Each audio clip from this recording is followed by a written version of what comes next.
إلهي ألف إلهي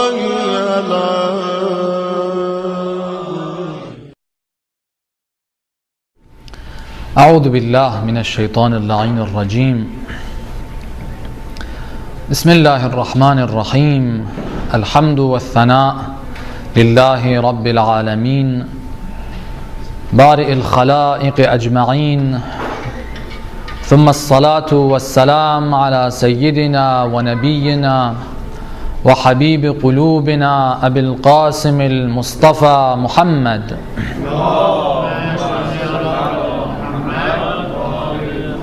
وعلى أهل بيته الطيبين الطاهرين المعصومين المكرمين المنتجبين، لا سيما بقية الله في العالمين، روحي وأرواح العالمين لتراب مقدمه الفداء، ولعنة الله على أعدائهم أجمعين إلى قيام يوم الدين. For the hastening and the return of our Imam, please recite a salawat.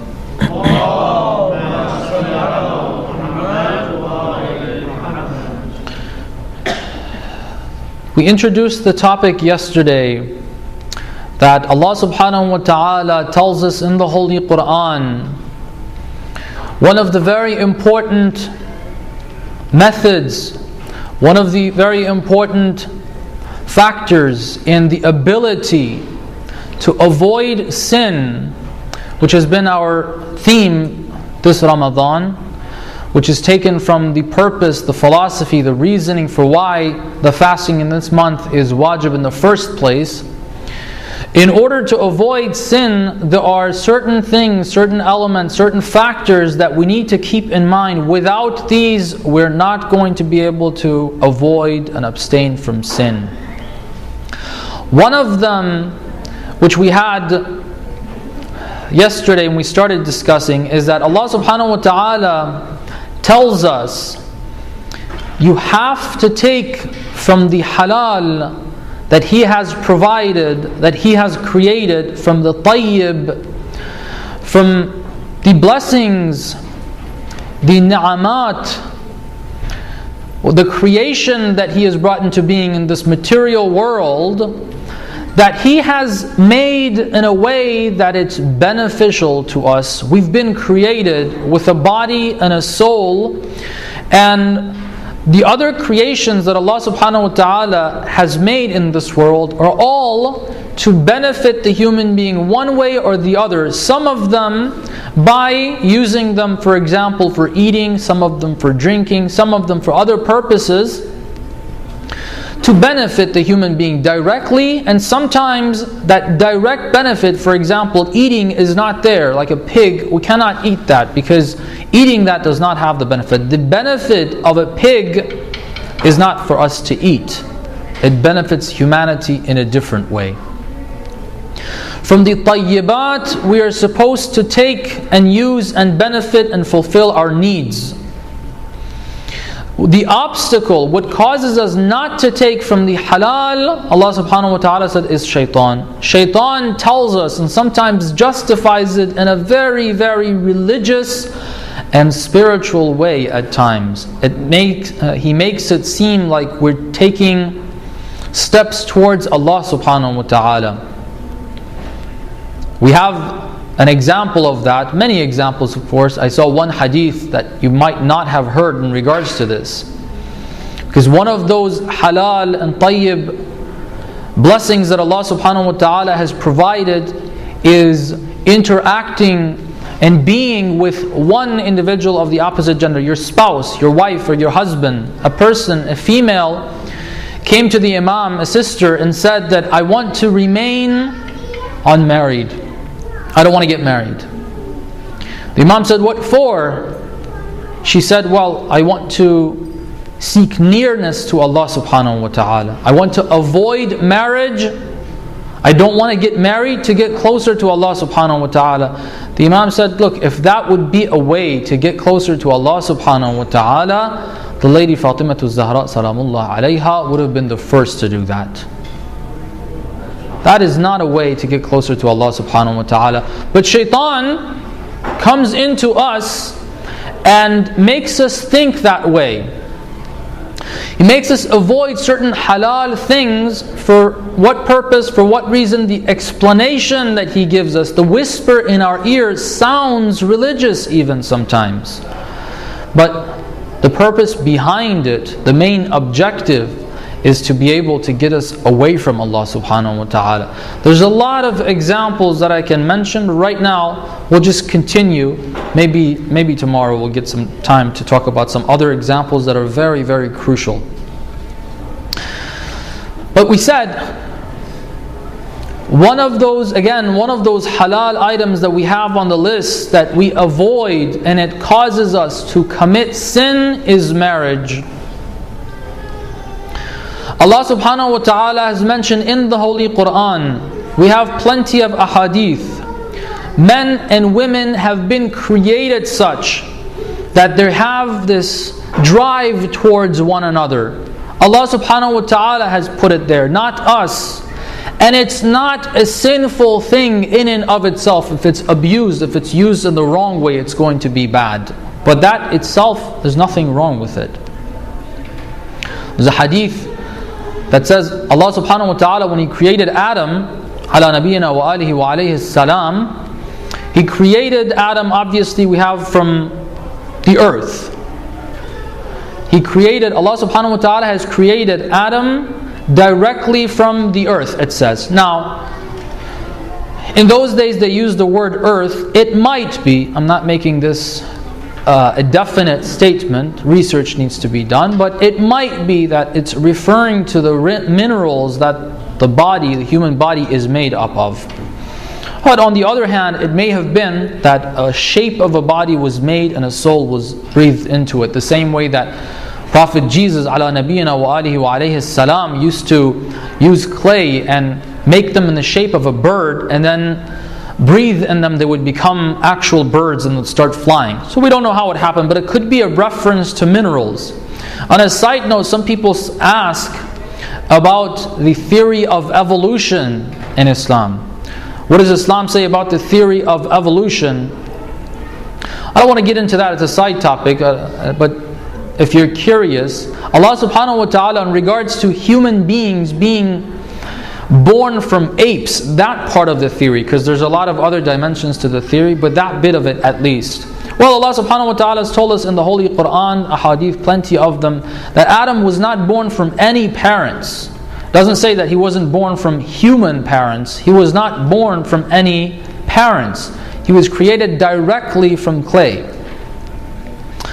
So, Allah subhanahu wa ta'ala says, I created Adam from the soil, from clay.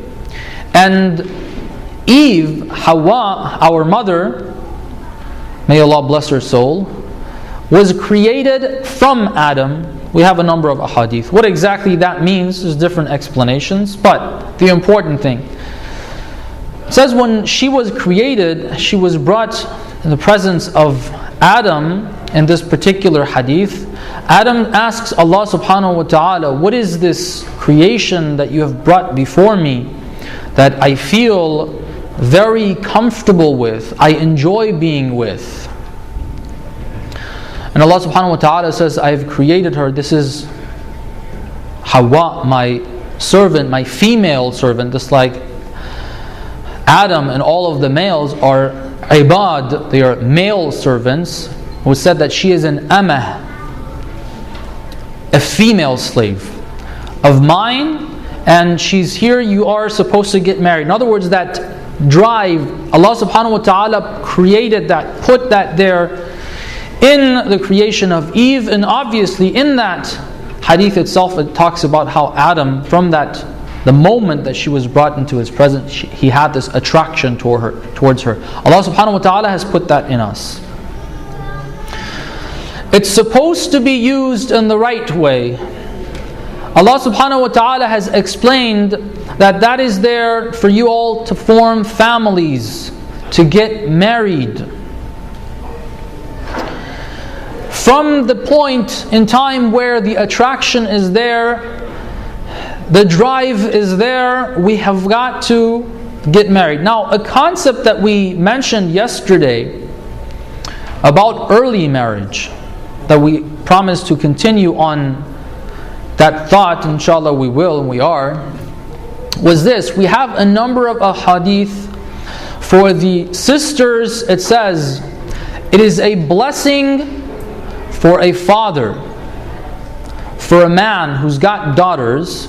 It's a blessing, or one of the greatest blessings, some of them suggest, is that this man's daughters get married before they have reached physical puberty.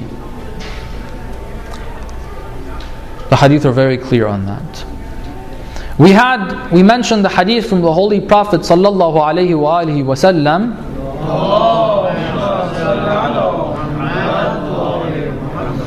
that talked to young men, Ya ma'shar al-shabab, alaykum bil-baht. These are the words that have been narrated for us. Encouraging the youth to get married. And there's multiple ones. Now, it's very clear in our scripture, early marriage is a virtue, is valuable, it's something to work towards. But today, we find a distance between that and our communities throughout the world. In the East as well, the age of marriage in Muslim countries has moved up into the late 20s even. This is a serious problem, brothers and sisters. A very, very serious problem for those who study statistics and know the result of this. It's such a clear understanding. We get such a clear picture, the wisdom behind the teachings of Islam and Allah subhanahu wa ta'ala. Believe me, the problem for us not following through with Allah subhanahu wa ta'ala's teachings, thinking that we're wiser, we know how to manage societies, today's culture is this or that, the West is more advanced, this is how they've been able to get there. All this is really baloney. No one is wiser than the creator of mankind. No one knows the human being better than the creator of the human being. We don't believe that. Even us Muslims, we really don't accept that. We don't accept the fact that He is our creator. If we accepted it, then how can we say, no, God says this, but I think, no, this is a better thing to do? How does that make sense? Unless, God forbid, we think that He did create us, but He really didn't know what He created. We know ourselves better. If we really look deep into our understanding of things, how we understand our relationship with Allah subhanahu wa ta'ala, it really does boil down to that. It really does. We think we know better. Now, on that topic, since a few days ago we talked about this idea that in Islam, sisters become responsible at age 9. This is a clear fact of Shia jurisprudence. There are a few of the Maraja that have a difference of opinion. Well, 9 or 10 or 11 or 12. Just say 12 according to the opinion that's kind of abandoned. There's only a couple of people, or maybe a few, throughout the history of Shia jurisprudence that have the view that a sister would reach adulthood and taklif at an age older than 9. Even if you accept that, 10, 11, 12, let's say, still she's an adult. Some people started coming up and in a sense freaking out. What are you trying to what are you suggesting here? People getting married at age 9. Is that what you're trying to push forward? Not necessarily. Not necessarily. We just said hadith are telling us that is what Islam is telling us is valuable. Islam says this is a virtue, this is good, Boys get married when you're in your teens. This is what Islam says. Girls get married when you're younger than that. This is again what Islam says. These are not my words. Now, one idea that comes about a lot of times, one concept that's one of those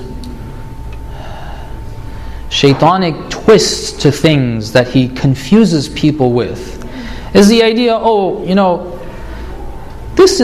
that is true, all those ahadith are good, I love the Ahlul Bayt, I love the Imam that said this, all this is great, but in a sense, it's outdated. Recite salawat, please.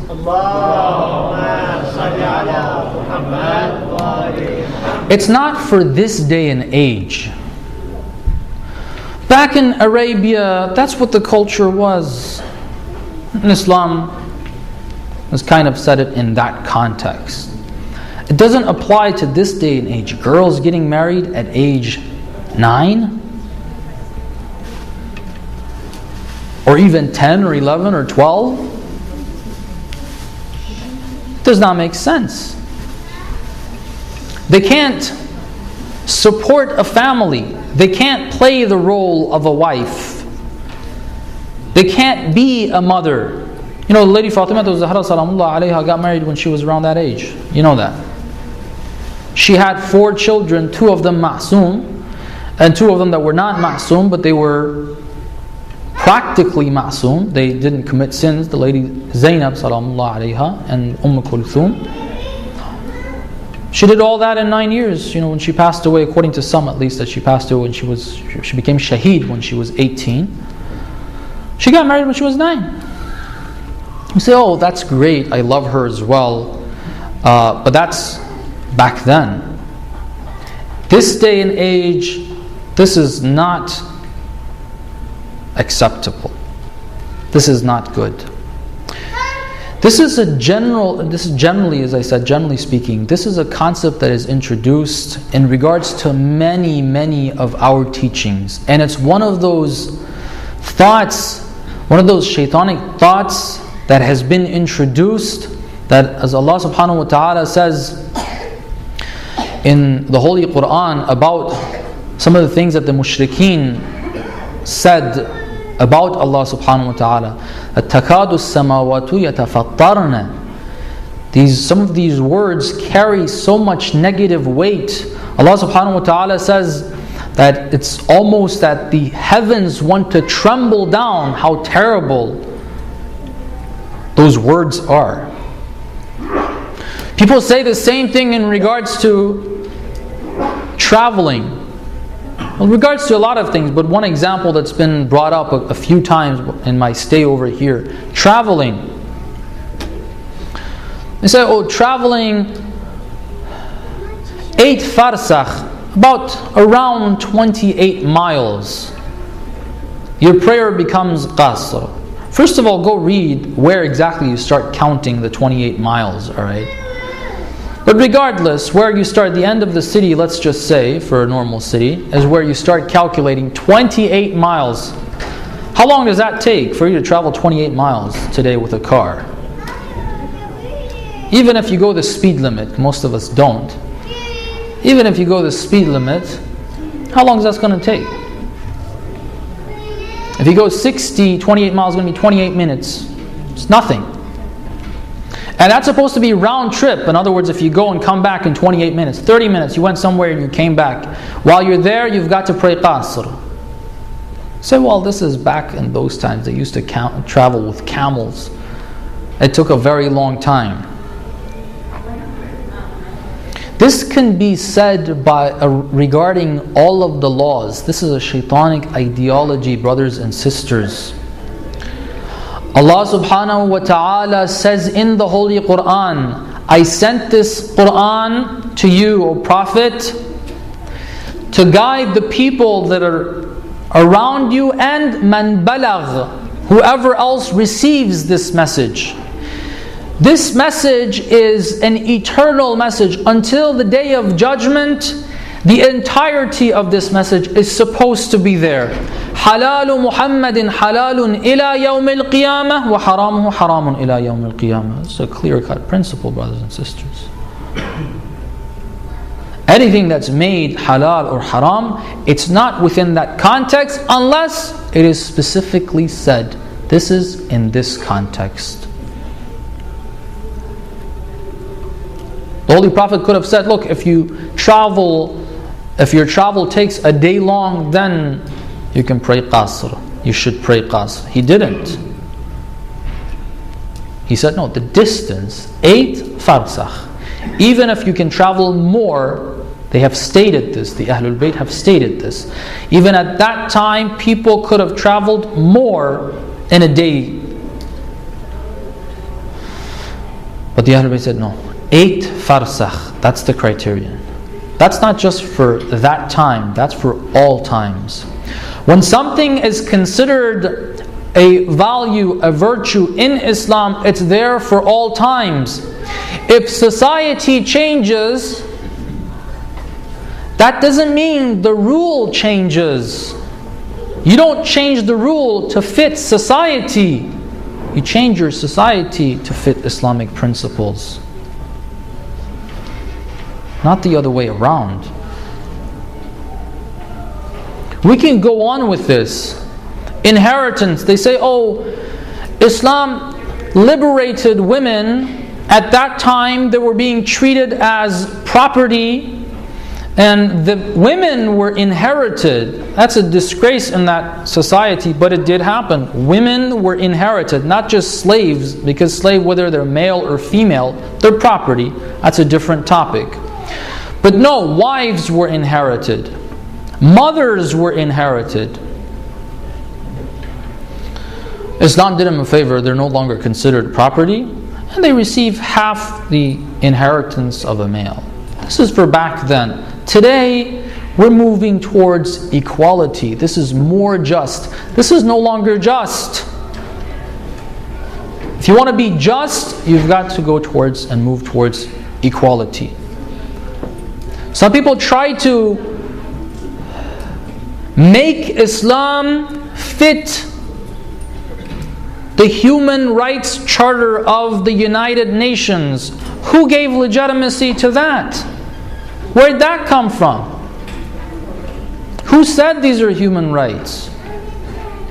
Now, by the way, just so you don't get the wrong impression, much and most of what's there, if not taken from Islam, which some believe it has been, I haven't done any research, possibly yes, possibly no. At the very least, much of it, most of it, does conform with Islam. But the areas where it doesn't, we have a problem with. Some people try to interpret Islam based on that. They even come up with the idea that we need to do a service to the Quran itself by saying that some of those rulings, like inheritance, have got to be changed. The rules about apostates have got to change. The rules about jihad have got to change. All these rules have got to change. And that's a service to Islam.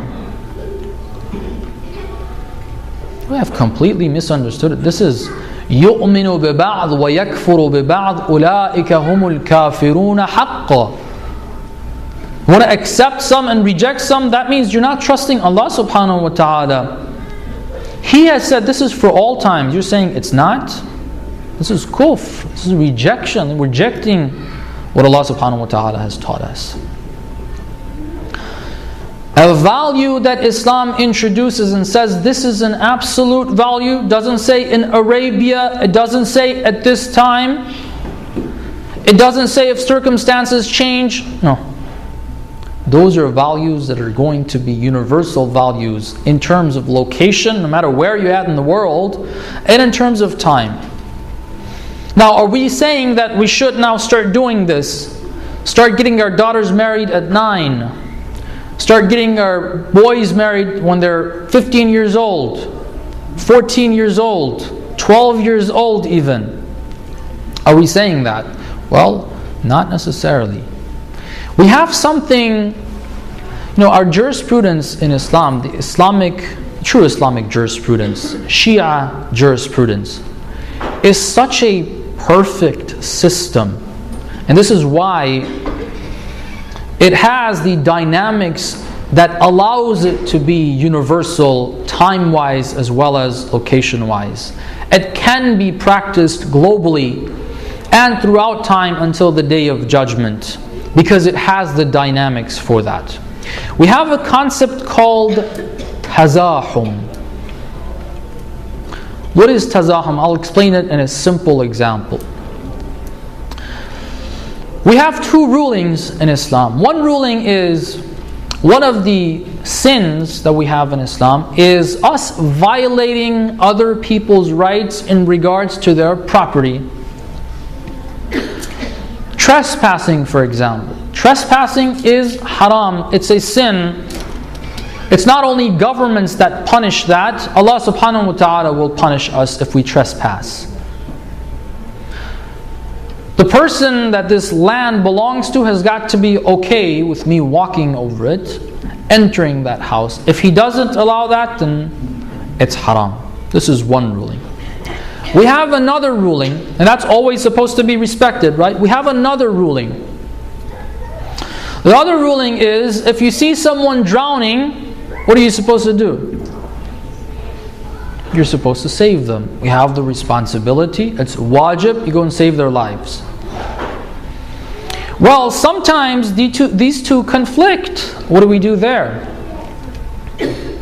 In some of these houses, especially in California, where the weather is really nice most of the year, you've got pools.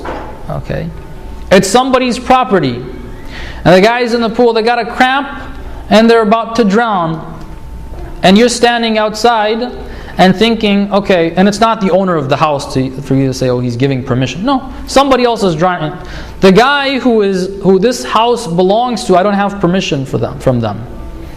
What do I do here? Do I say it's haram for me to walk on this and go to the pool and save the person? Or do I say, no, I've got to save that person?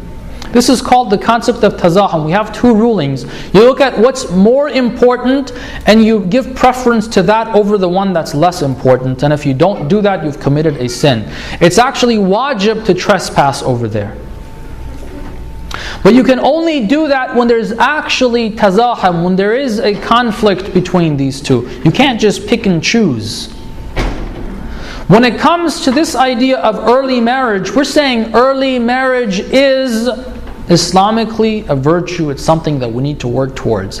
But do we mean 9 years or 10 years or anything like that? Well, there's another issue here. One of the brothers was kind enough to let me know about this. I don't know if he's here or not, but for example, we're living in a country that has banned this idea. If you get married Islamically and openly to someone before you're 18, or even if you're 18 and the sister is not 18 yet, you could get in deep, deep, deep trouble. They could take you to court. They could cause trouble for you, your spouse, and both y'all's parents. There's a problem there. We can't do that. If we do it, we have to face the consequences. And there are people that are facing consequences. They see the two of you underage. There's an age limit, right? You're there without your parents. What are you doing here? Asking a few questions. Oh, you guys are married? Oh no. It's interesting, while we're at it here, they ban marriage. You can't get married before 18. See the wisdom of Allah subhanahu wa ta'ala? He says, I put this drive in you earlier on, and I say you're adults, you're responsible, you get married. They say we don't do that until 18. Legally it's banned, but you tell me, what's the rate of teenage pregnancy in this country? That's supposed to be illegal on paper. If you get married, they'll take you to court. They take your parents to court as well. But if you don't get married, That's okay. I mean, legally, it's technically not, but you tell me. People don't know. These girls come in 16, 15, earlier maybe, wanting to abort or giving birth. They don't know what has happened. Oh, this just happened from the air. But it's okay. That's not what Allah subhanahu wa ta'ala tells us. He's our creator. But we're facing this problem.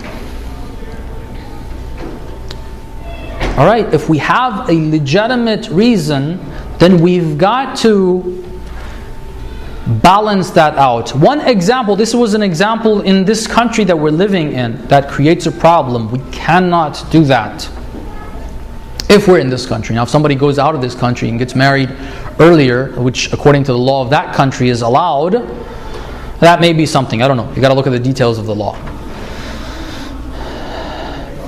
Something that Islam introduces in the verses that talk about marriage itself is another idea. Recite a salawat, please.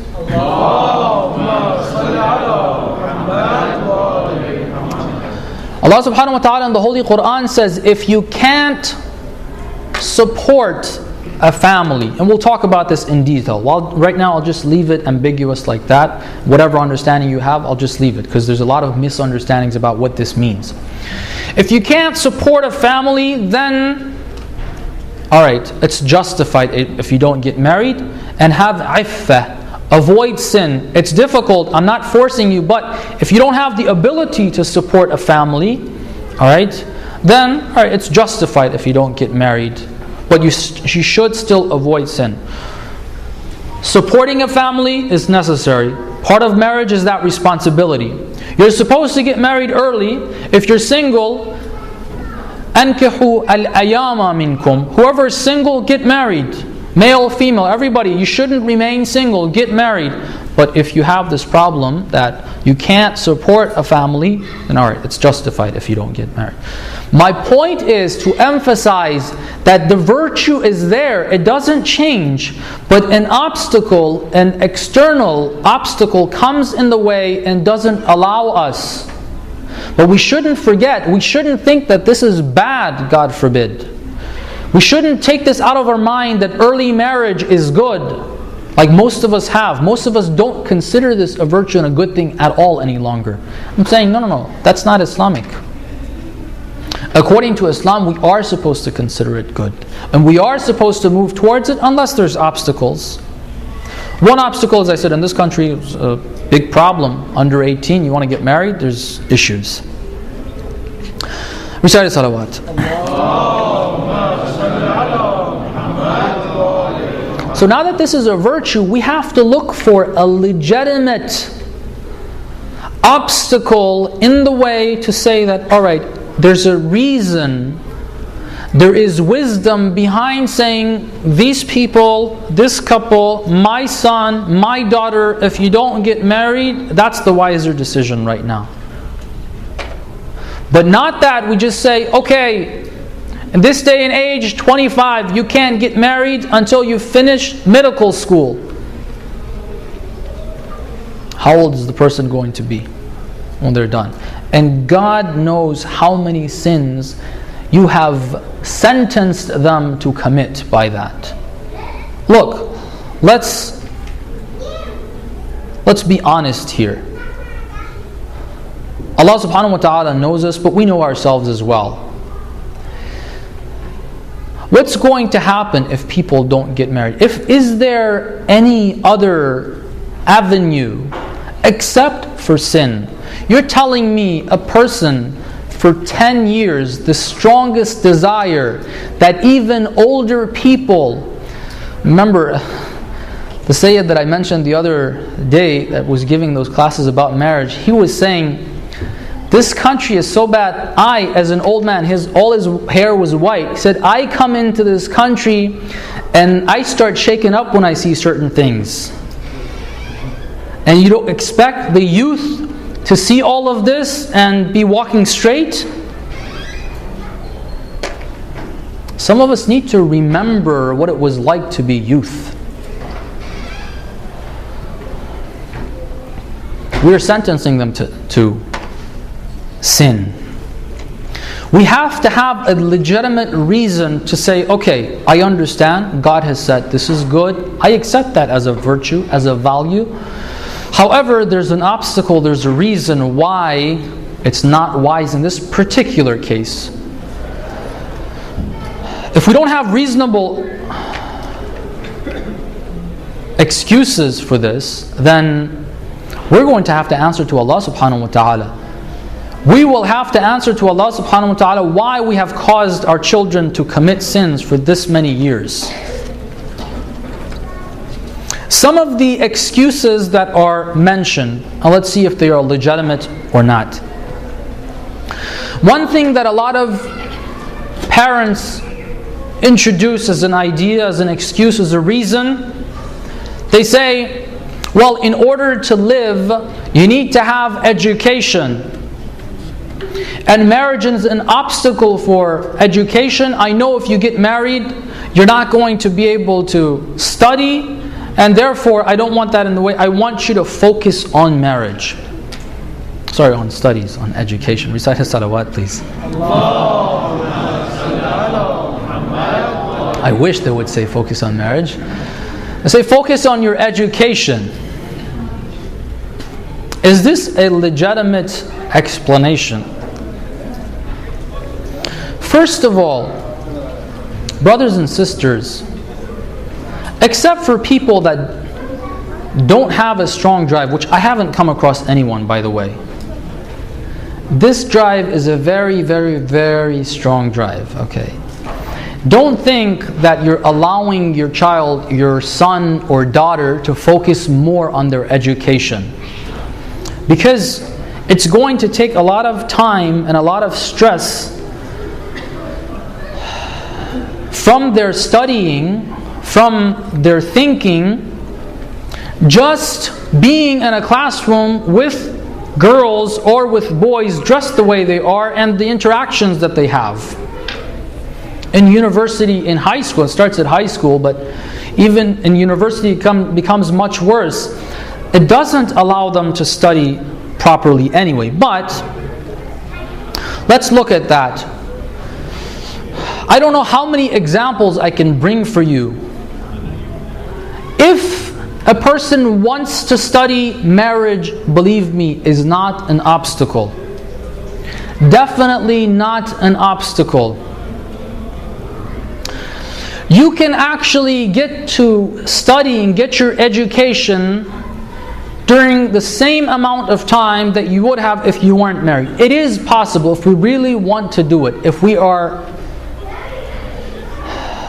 strong, if we make that firm decision that we do want to study. If somebody is not firm, they don't want to be responsible, they don't want to study, don't blame it on marriage. They don't want to do that. But if somebody wants it, I have plenty of examples. Forget about myself, which I talked about last year. It's doable. I experienced it. It's completely doable. There's plenty of others. You say, oh, that's the Hausa, that's this, whatever excuses you want to bring. I know plenty of people in this country. It's not back in the East either. It's right here in this country that have been doing this. A very simple explanation for that too. I find it very, funny. I don't know if to call it funny or strange, but you see people, the parents of girls and boys, are willing to send their daughter or their son to another city, rent an apartment because they don't want to be part of that corrupt dormitory. Alhamdulillah, at least some of them understand that, because some people unfortunately send their children to regular dorms in another city, and I don't know if they've ever known what goes on in those dorms or not, but when the child comes back, they're not the same person. They are not the same person. They rent a house, two parents, two families, you're renting two apartments, one for his son, one for his daughter. They're giving that money, right? You're spending that and you're saying this person can't get married. Look, I don't see the wisdom behind that. If it's about making money, you are paying for them anyway. What's the problem? This person can have a roommate. What's the problem with these two youth living together? You say they can't pay for themselves. Why are we becoming all of a sudden greedy when it comes to marriage? If you're paying for the apartment anyway, both of them can live in one. There's less cost actually. One of them, instead of paying for two apartments, one pay for the apartment, the other one's going to pay for some of the other stuff. You pay for the food anyway. It's getting wasted anyway. Honestly, for some of the families that are doing that, I don't see the wisdom behind what they're doing anyway. And families should help out there. They should. If we are willing, if we want to, we can do it. If not, during the same time span, we can definitely do it in a longer time span. I'm looking at the time here. Our time span is coming to an end. I wanted to finish this topic to go to another one for the following session, but I guess we're short on time. We're approaching Adhan time. We ask Allah subhanahu wa ta'ala to give us insight into our religion and into practicing it. We ask Allah subhanahu wa ta'ala for Him to open our eyes to see the plots of shaitan, and that He helps us avoid listening to him, and that He helps us to obey Allah subhanahu wa ta'ala, insha'Allah. Assalamu alaikum wa rahmatullah. And spiritual way at times, He makes it seem like we're taking steps towards Allah subhanahu wa ta'ala. We have an example of that, many examples of course. I saw one hadith that you might not have heard in regards to this.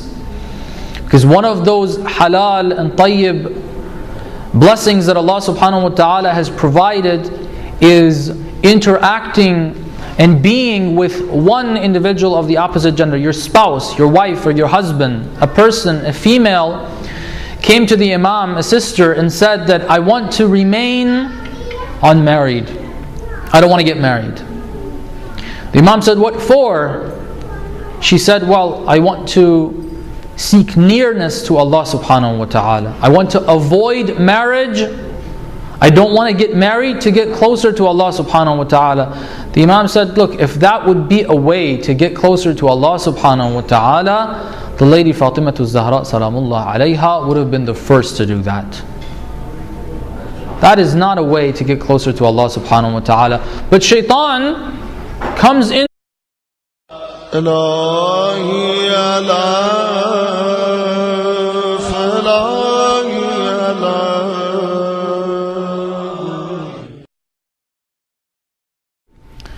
أعوذ بالله من الشيطان اللعين الرجيم بسم الله الرحمن الرحيم الحمد والثناء لله رب العالمين بارئ الخلائق أجمعين ثم الصلاة والسلام على سيدنا ونبينا وحبيب قلوبنا أبي القاسم المصطفى محمد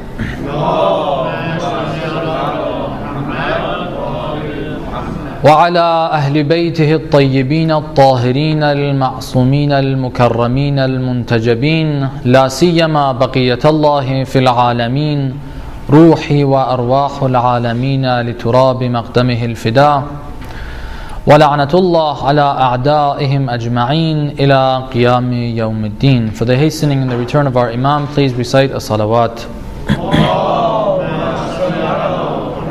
To us and makes us think that way. He makes us avoid certain halal things. For what purpose? For what reason? The explanation that he gives us, the whisper in our ears, sounds religious even sometimes. But the purpose behind it, the main objective, is to be able to get us away from Allah subhanahu wa ta'ala. There's a lot of examples that I can mention. Right now, we'll just continue. Maybe tomorrow we'll get some time to talk about some other examples that are very, very crucial. But we said, one of those halal items that we have on the list that we avoid and it causes us to commit sin is marriage. Allah subhanahu wa ta'ala has mentioned in the Holy Quran, we have plenty of ahadith. Men and women have been created such that they have this drive towards one another.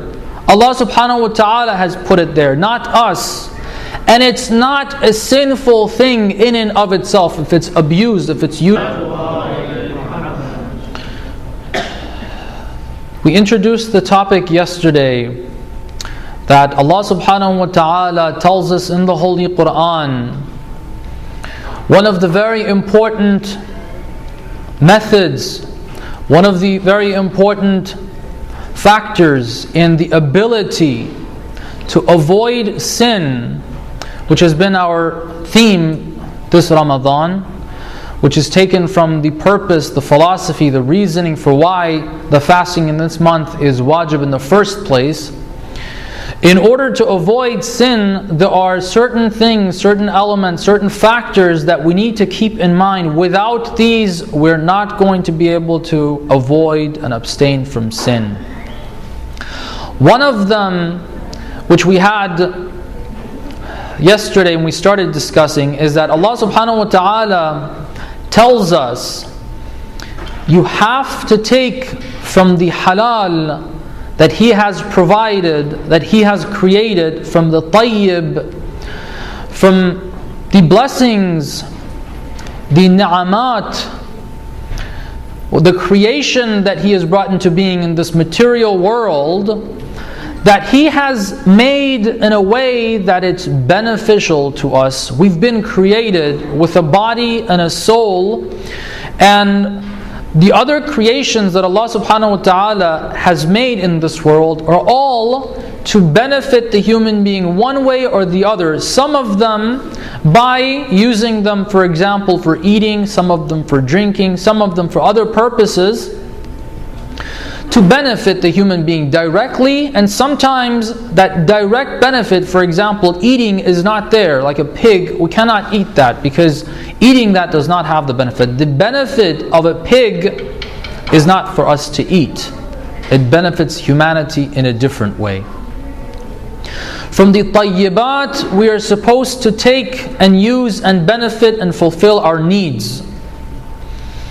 The obstacle, what causes us not to take from the halal, Allah subhanahu wa ta'ala said, is shaitan. Shaitan tells us and sometimes justifies it in a very, very religious